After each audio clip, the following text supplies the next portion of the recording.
My final guest is Dan Perez, CEO of Hinge Health and founder of 3 startups in the healthcare space. He's one of only a handful of Hispanic chief executives in the tech arena. I spoke to him a short while ago. Have a listen.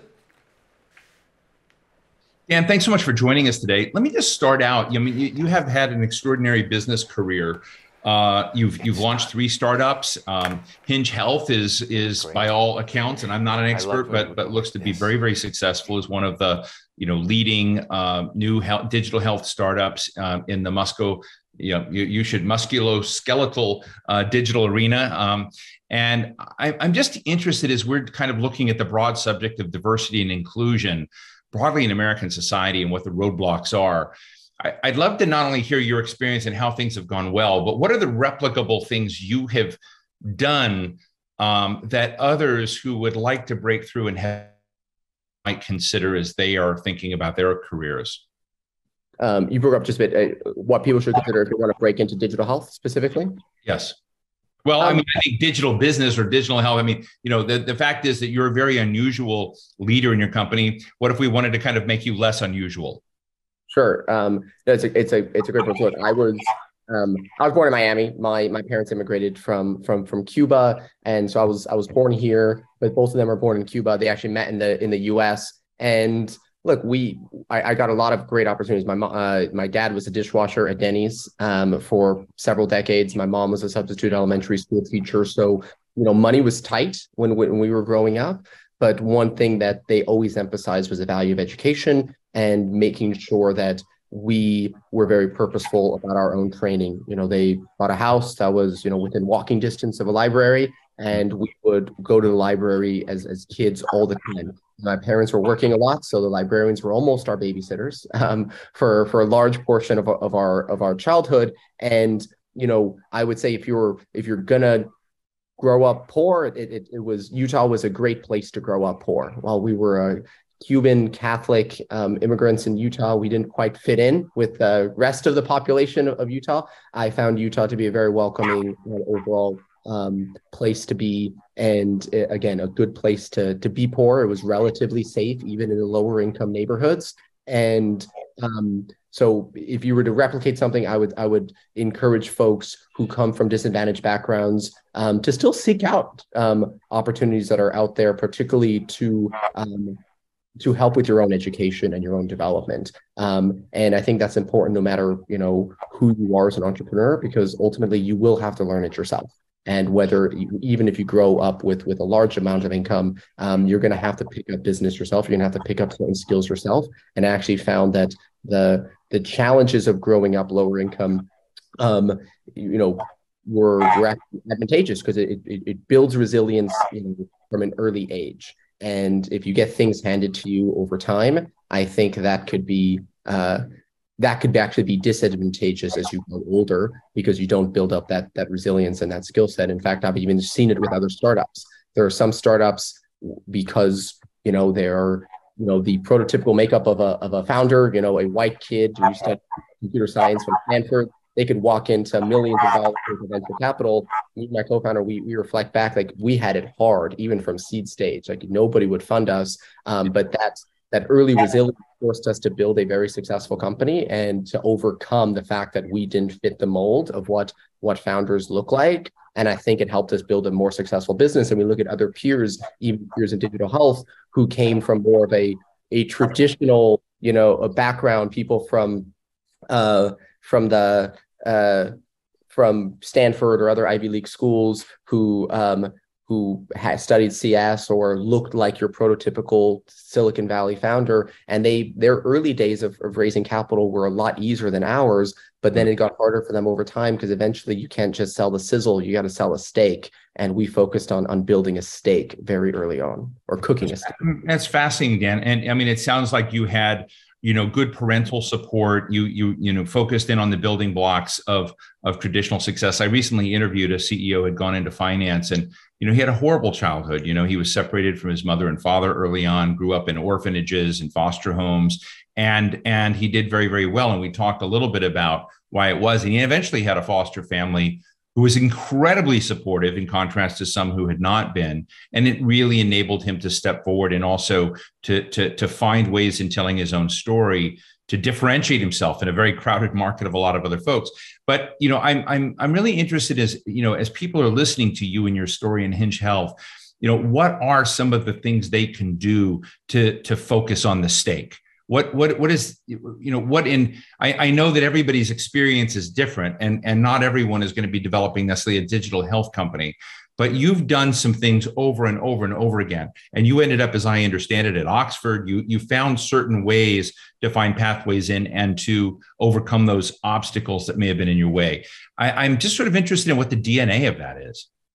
It's a great question. And so, yeah, as early on, my parents prioritized self-determination, but also personal responsibility. From a very early age, they would remind us, hey, you got to get a job so that you could pay for college.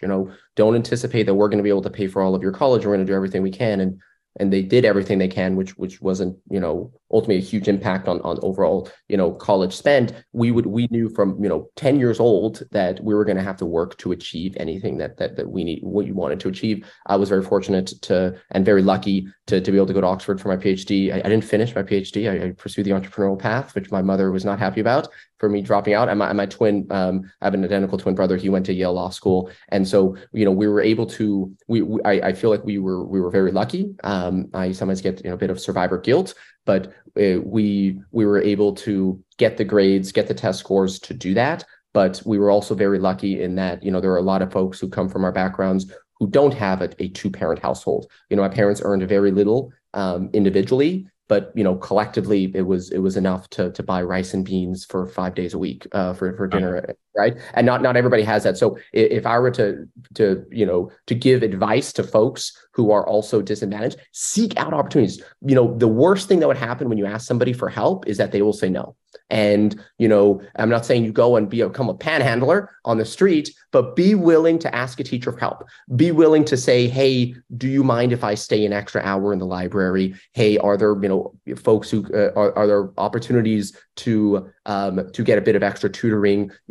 Are there opportunities to get a part-time job, maybe around the school so that I could still study as well as earn a little bit of extra income? I was cleaning toilets at our school at 14 years old, and it wasn't a lot of money, but it was a convenient job in that I didn't have to go very far. I could do about 2 hours or 3 hours a day of 15 hours a week of it, and it would add up, and it builds personal accountability and personal responsibility from a very young age. And if it's tough to put that in words, but it's kind of you're hustling and seeking out a few opportunities along the way that you could string together. You don't have to aim for these big home run hits, but if you could get a few singles over time, they really start adding up. And a few singles being, can I seek out opportunities to get a little bit more education, right? Can I seek out opportunities to build personal accountability, particularly, professional development, even if it's cleaning toilets, even if it's, working as a waiter. I worked as a waiter, even if it's working in a call center. Those things build up skill sets that you will use later on in life, and a decent amount of humility as well, but also that the responsibility you have of even managing your own income and helping your own household really helps as you get older. And this is appreciation for hard work, but also for the value of money. A lot of folks grow up in their 20s and they don't have any sense for the value of money and setting a budget. And these are things that I was luckily able, and it's not some master plan by myself, but I was luckily able to build up over time and encourage other entrepreneurs to think about as well. Look, one of the things we're dealing with and talking about today, both not only for the program but generally in life, is there's just sort of a missing diversity track in a lot of Silicon Valley tech companies. I know a lot of companies are trying to take measures and steps forward, to look at gender, to look at, ethnic background, look at geographic background, et cetera, in these companies. So as a CEO in this space, tell us how Hinge Health thinks about diversity inclusion in a real way.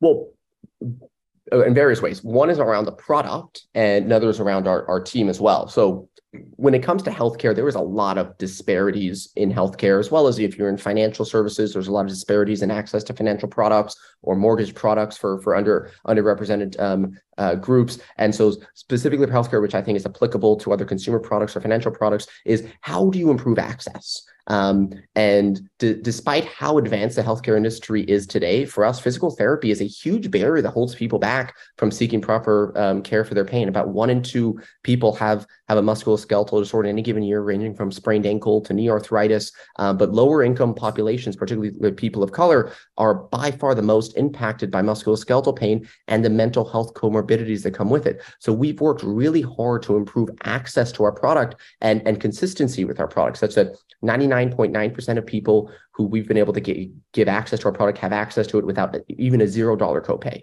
Because even a $10 copay, while it won't impact the access for an executive, could have a big impact on somebody who's an hourly worker on whether they could seek care. And so we've really tried to reduce copays as much as possible for access to our care, and then consistency of care. So whether, again, a financial product or a healthcare product, we want to make sure we have consistent care, whether you are living in a rural suburb in San Antonio or you're living in a high rise in Manhattan. You're going to get a very consistent experience with Hinge Health, no matter what your income is or no matter what your job title is. And that's not the way it typically is in healthcare. So we've really thought about, how do we lower the barriers to access? How do we make sure it's consistent care regardless of your income?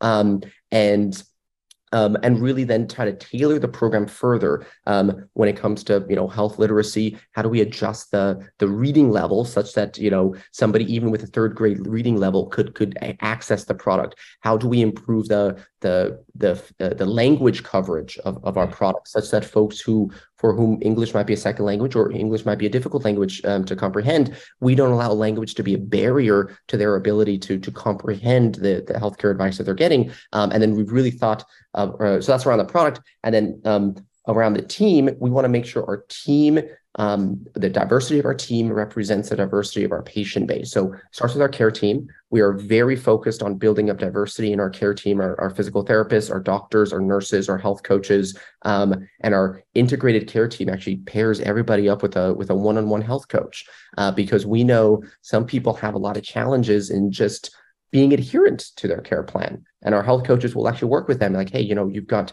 overtime this week at work, your husband might be out of town and you have a sick kid at home. How do we find 10 minutes for your hip pain this week or today? And help navigate those everyday challenges that all of us face, but some folks from underrepresented groups are going to face potentially disproportionately because they have a lot of socioeconomic challenges as well. And then we thought, how could we also invest in our technology such that we can reduce barriers? We will give a tablet computer for free to people if they need it, just in case that a smartphone might be a challenge, or any technological barrier to get in the way of your ability to interact with our program so that you can get better. And we've also thought about how could we expand the reach of our product to cover certain indications that have been underaddressed, like women's pelvic health. 1 in 4 women over the age of 18 reports suffering from a pelvic floor disorder, but the average woman could wait, or average affected patient could wait 6.5 years between symptoms arising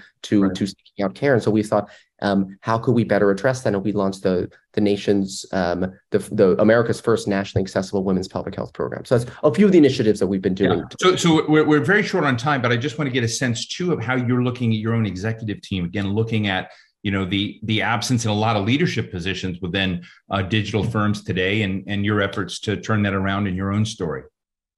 Great point. We are absolutely active in trying to bring in diversity into our executive team, and as well as helping the next generation of folks to give them opportunities. We are funding a scholarship at Duke University for health coaching. We're partnered with the National Association of Black Physical Therapists as well to ensure that professional physical therapy better reflects the diverse population that it cares for. And for every single one of our roles that we recruit for, we set goals for how many diverse candidates we're interviewing and bringing in. And because we understand we have to put in the extra effort and be willing to consider step-up candidates. Because simply put, white males are very common at the highest level, and if you only look for people who've done it before, you're going to be biased towards a particular archetype. And so we've been very willing to consider step-up candidates for certain roles, such that we could open up and create opportunities the way opportunities were given to myself.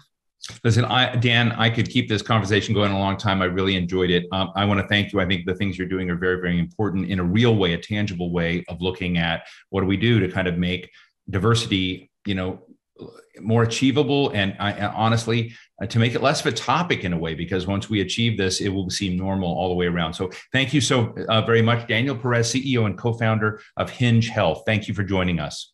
Thanks, Stephen. Well, that brings us to the end of our program today. A very big thank you to Qualcomm for its support and to all of you who joined us. And I just want to say these conversations mattered, and I love doing them with Cheyenne Daniels. It's great doing this with you. Did you have fun today? I did. And I think this mattered, right? Yeah, absolutely. Insightful and enlightening conversations from everybody who joined us today. So who was your favorite interview? I'm just joking. Don't tell me that. We love all of our friends. All of them. For those of you who missed any of these conversations this afternoon, we're going to have the video up from the event on our website shortly. I'm Steve Clemons. She's Cheyenne Daniels. Cheyenne Daniels. Cheyenne Daniels. Be well.